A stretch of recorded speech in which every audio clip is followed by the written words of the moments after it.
In this episode of the Motor City Hypnotist podcast, it's been a while, folks. Had a little sabbatical, took a couple of months off, but we're going to talk about the 2025 year in review since we're into the new year, starting fresh. So we're going to look back at some of the things we've looked at. This does a couple things. One, it's going to give you a lot of information about what we've talked about in case something applies to you that you can go back and find it and listen to it. Sure. And it just kind of revisit, all the things that we covered over the last year, including our winners of the week, which we had some great ones during the year. So we're going to revisit that. Man, it's good to be back. And as usual, we'll give away free stuff. Hang in there, folks. We'll be right back. Woo. Get ready for the Motor City Hypnotist, David R. Wright, originating from the suburbs of Detroit, Michigan. He has hypnotized thousands of people from all over the United States. David R. Wright has been featured on news outlets all across the country and is the clinical director of an outpatient mental health and hypnosis clinic located just south of Detroit, where he helps people daily using the power of hypnosis. New year.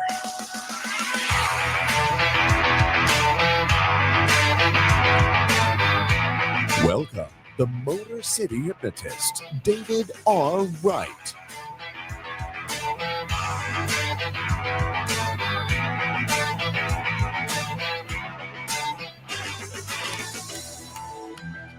What is going on, my friends? It is David Wright, the Motor City Hypnotist, and we are back after a short layoff with another episode of the Motor City Hypnotist podcast. That is a term that you want to use very loosely. Yes, I do want to use that loosely. Things got busy. I had stuff to do, and things happen. Things happen. Things shut down. Things pick up. It was over the holidays. A lot of stuff going on. So I don't need to bore you guys with my life story, but anyway, we are back here with another episode of the Motor City Hypnotist podcast. So happy you're here. Yep, glad to be back, Matt. Let me tell you first where you can find me, folks. My website is motorcityhypnotist.com. This is the perfect time, especially if you're high school looking for an all-night entertainer. Grad and prom season starts in April, so we're just a few months away, and I'm already booked up. Oh, my God. Through, I think I probably have 10 shows booked now for the season, and that will just add on as time goes on. But if you have a show, it's important to because dates are filling up, and especially for grad nights, because sometimes I'll do double headers. I've done triple headers some nights for grad nights. Yeah, I've done 3 shows in a night before. That's a lot. Yeah, it's a lot. But my point being is that if you have a date, reach out right now so that we can get you locked in. Even if it's the same night as another school, as long as we have an hour difference, we'll be good. So sure, or a couple hours difference, as far as start time and end time. So you start time at 11 a.m. or 11 p.m., 1 a.m., 3 a.m. Yeah, that could work. Okay. Yep. And I've done that before. Yep, absolutely. Got it. My social media, Facebook and YouTube, are both Motor City Hypnotist. Snapchat, Instagram, and TikTok are all Motor City Hypno. Oh, HYPNO. TikTok is still a thing. All right. It's still there. I mean, I'm in there, but I don't, honestly, I don't utilize a lot of like social media as far as just like communications, but I do post things that go out to social media. That's fair. So, all right. Have fun. And as we've done every episode, going back to number 1, text the word hypnosis to 313-800-8510. In a few minutes, you'll get a text message from me, automated, with a link with your free hypnosis guide. It's a couple-page PDF I wrote regarding hypnosis. Kind of gives you a general idea of what it is and what it's not.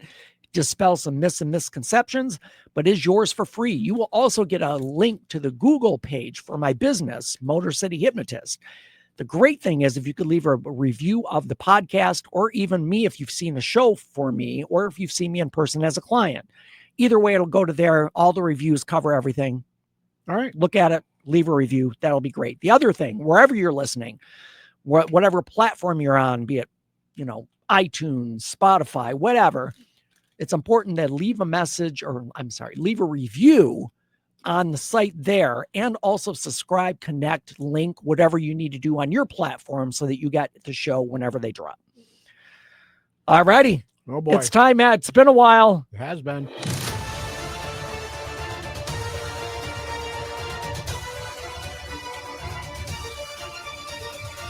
That's how winning is done. Woo. Yes. heard All that. right. This is a great one. So right. before I start this story, and it really kind of like clicked with me because I've always been fascinated with mountain climbing. I've never done it. I probably never will do it since I'm old, Okay. but it's always been like just intrigues me. I've watched everything and read everything you can on Everest. I'm serious. Wow. I've watched every documentary. I've read every book. The best one is John Krakauer's Into Thin Air. I don't know if you've ever read it. I have not. So very long story short, not to get sidetracked, but that was the year there was a big weather issue. And I think 8 climbers died on that summit. There's been so many people that have perished. It is. On that mountain. But that one was really significant because John Krakauer, he is a journalist and he went along to document what climbing Everest would be like. Okay. So he wrote the story, wrote the book Into Thin Air. And that's what, chronicles that whole thing that happened. And that's the story that Cliffhanger came out of. Oh, I don't know. That's know. a good question. I mean, hey, yeah, who knows? So here's a great story, and it's fascinating because doing it able-bodied is something, but let's get into the story. All right.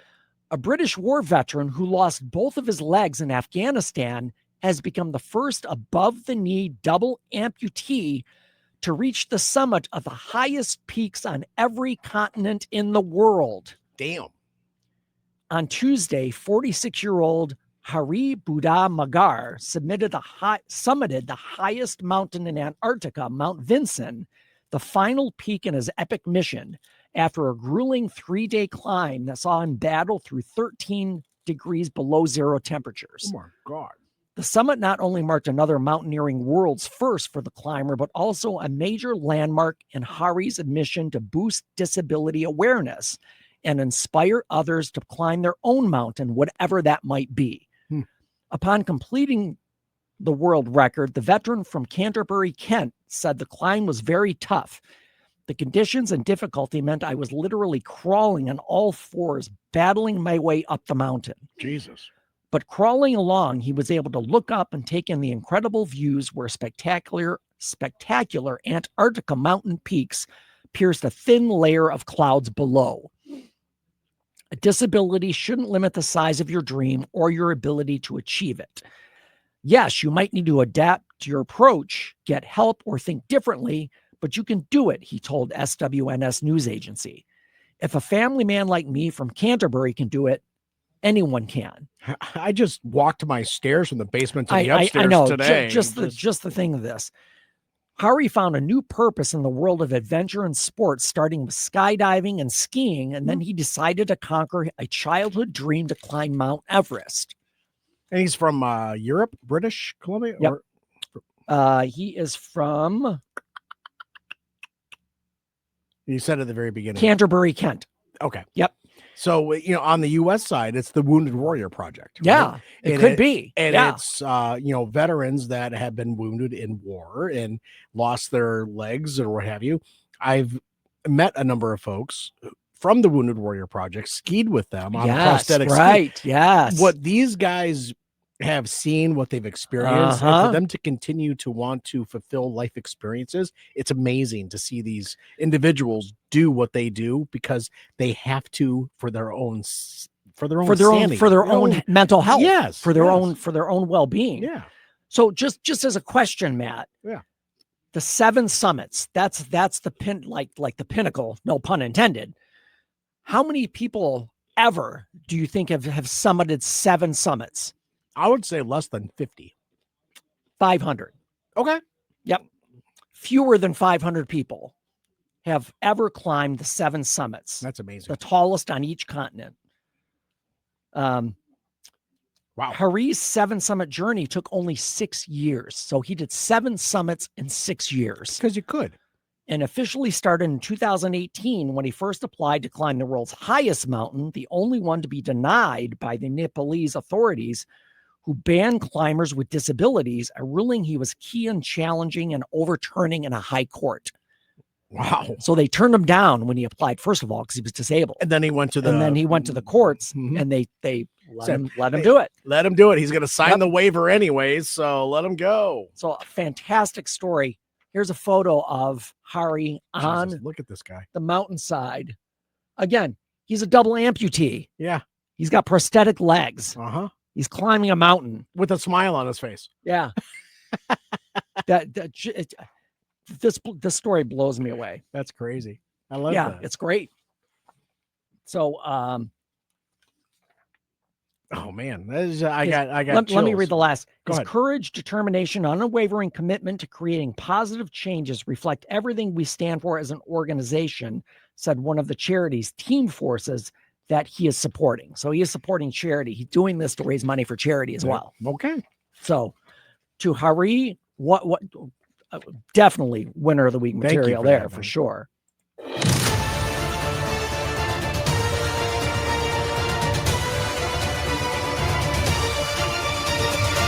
That's how winning is done. Yes, it is. Oh, man. So, back to it. All right, we're here again, Matt. It's been a while. Where the fuck I want have to you catch up. been? Well, okay, so I'll give a long story short to maybe listeners were listening. I know maybe where they you. were I not. know where you've been. So my father-in-law had some health issues. Long story short, he had a heart attack back in June. Had to have a quadruple bypass. You had mentioned that way back in the day. But then he fell in October, I believe, Mm. and had to be rehospitalized. He fractured a vertebrae in his neck. But anyway, he's had some health issues. And again, not that you guys need to know all of this, but my wife is a government employee. So we went like almost 3 months with no income. The shutdown did affect a lot of Shutdown people. affected So a lot of people who are connected. I appreciate you setting your priorities straight. This is doing your podcast is something that you do for fun. It is something that helps elongate your business model, your business. Yep. But this takes time out of your day. And the most important thing is making sure that your household is stable, that Kendra has what she needs, right? Mm-hmm. So I appreciate you prioritizing what you needed to do. Yeah. I've missed you. Yeah, absolutely. And it really helped me prioritize a few things as well through absolutely. the holidays and what have you. But I'm glad you're back. Yep. I'm happy to continue our conversations that we've had. Absolutely. So let me just throw some personal stuff out there since we're just kind of getting back into the saddle, so to speak. So I always talk to my clients a lot about self-care activities. Sure. When I talk about self-care, I'm thinking like things that you can like get involved with or enjoy, or activities that kind of just take your mind out of the world. Sex. I mean, No, don't shut me up. What's that, Matt? Oh, you missed it. What the fuck is it with you? So I talk a lot about, again, self-care things that you can get involved with, things that bring you joy. So one of the things that I did as a kid a lot, looking back, I used to build a lot of model cars, model planes. One of my favorite models as a kid was the aircraft carrier, the USS Enterprise. Ooh, yeah. And it was probably about 2 feet long, but again, I was really into it. So fast forward to I'm in year 60 now of my life. Nerd alert. And I just started getting involved. And I don't know if Matt, if you've been following my Facebook page. I have been. Nerd alert. So I completed an original series Enterprise. Mm-hmm. I'm working now on the Jupiter 2 model. Mm-hmm. Long story short, I don't know if you saw the last video I posted. I had 90% of it done. Like all the walls were up. Man. And I fried a circuit board. Everything went dead. Uh-oh. So to flipping that model over and looking at the bottom of it, it was just like a nightmare of spaghetti wires everywhere. And it was impossible to find out where this came from. Oh boy. So I am redoing it. But here's the big thing. You're rewiring the Jupiter 2? Yes, I have to rewire everything. All right. So it's going to take a while. All right. But I posted a video, a pan shot, and I'll show it to you when we're done with the show, Matt. It's the interior, and I pan around. I'm in a group on Facebook called Lost in Space Fans, or Lost in Space Group, or Fans of Law, whatever it's called. So hundreds of responses and comments on this model because the whole interior was done except for the flight deck. Mm-hmm. Guess who commented on my video? Matt LeBlanc. Bill Mooney. Really? Yes. From the original Lost in Space? Yes. Will Robinson from Lost in Space commented on my post. That's brilliant. He said, "This is fantastic. I should know." Yeah. It was awesome. That's fantastic. He was the engineer, wasn't he? It was like, no, he was the kid. He was the kid. He was the kid. Yeah. No, he was actually Will Robinson. Will Robinson. Right. Yeah. Yeah, absolutely. That's fun. So the reason I bring that up is again, I focus a lot on self-care and things that you enjoy and just getting your mind occupied and it just, it's enjoyable. Again, even with challenges, even after frying that board, which just threw me into a tailspin mentally. I'm like, oh no, right to that point, but it's fine. Cause this is what you get with modeling, especially when you're wiring and soldering and doing all of that work. The ankle bone goes to the foot bone goes to the head bone, the head bone. And it's and to track all of these. And plus I'm running things, and again, not to geek out everybody, but the whole model runs out of 9 volts, but the circuit boards that the Adafruit trinket boards I have in only run on 5 volts. They have to have a separate power supply. And what I did was I accidentally put 9 volts into this board that's meant for 5 volts and I fried it. Excuse me. Yeah. Houston, we have a problem. That's exactly it. Houston, we have a problem. Yeah, exactly. All right, get in there. We have 9 volts to work with. Okay, that's 2. So anyway, folks, we're talking about, and we're talking about, again, therapy, mental health, all of the things associated with what I do. Aside from, you having to pivot with, the frying of the board. Yeah. But when you sit down to do a model, it puts you into a mental space. Matt, I am telling you, I get into a place where it could be 8 hours and I will have not eaten or done anything because I'm so locked in. You are just so focused into it. It's not focused, it's hyper focused. Yeah. You're hyper focused on the task at hand. You are engaged. You are really committed to making this work and to making it look the best way that you know how it can. Yeah. That's mental health care. However, I'm gonna throw a caveat in there. Okay, go ahead. When folks get into that mental state, they forget about the outside world. Yeah. And that could pose a problem. It could down the road, not at that point in time, but down the road if they continue that behavior. So what do you do to take yourself out of that hyper focused state? Well, here's the thing. And this is kind of built in and it just works for me. I only work on this while I'm in my office. I don't work at it at home. See, that answers the question. That gives me my home time to be focused on home and family. See, and then work time, like for example, sometimes I'll have 8 clients in a day, but sometimes I might only have 4, and I could have a 2 or 3 hour break. Sure, and then then I use that break to kind of work on things and that's in between clients. That's the answer to the question. Yeah. And you have to be able to separate, for lack of a better term, church and state. Yeah. Absolutely. Okay? So when you're focused, it's there, and then you have your client, and then you go home, and then you're focused there. Right. You're taking your energy, and you're putting it where it belongs at that point in time. Right. That's mental health care. Yes, absolutely. So whatever it is for you, I don't care what it is, exercise, puzzles, movies, whatever it is for you. Yeah. Focus on something that makes you feel good. It just gives your mind an opportunity to focus and block everything else out. So let me share with you, speaking of puzzles. Yes. So our boy got a new puzzle from his grandmother for his birthday this year, back in November. And it's a rubber chicken puzzle. Oh no. And there are so many freaking rubber chickens in this puzzle. It's crazy. So we pulled it out, going into the holiday. We always love working on a puzzle in the home. Yeah, it keeps everyone, we do it together or what have you.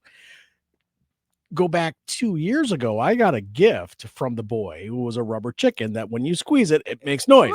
Yeah. So when we find a puzzle piece that fits this puzzle that we're making, we squeeze the rubber chicken. So everyone in the home knows you got a we piece. Found a piece. Fantastic.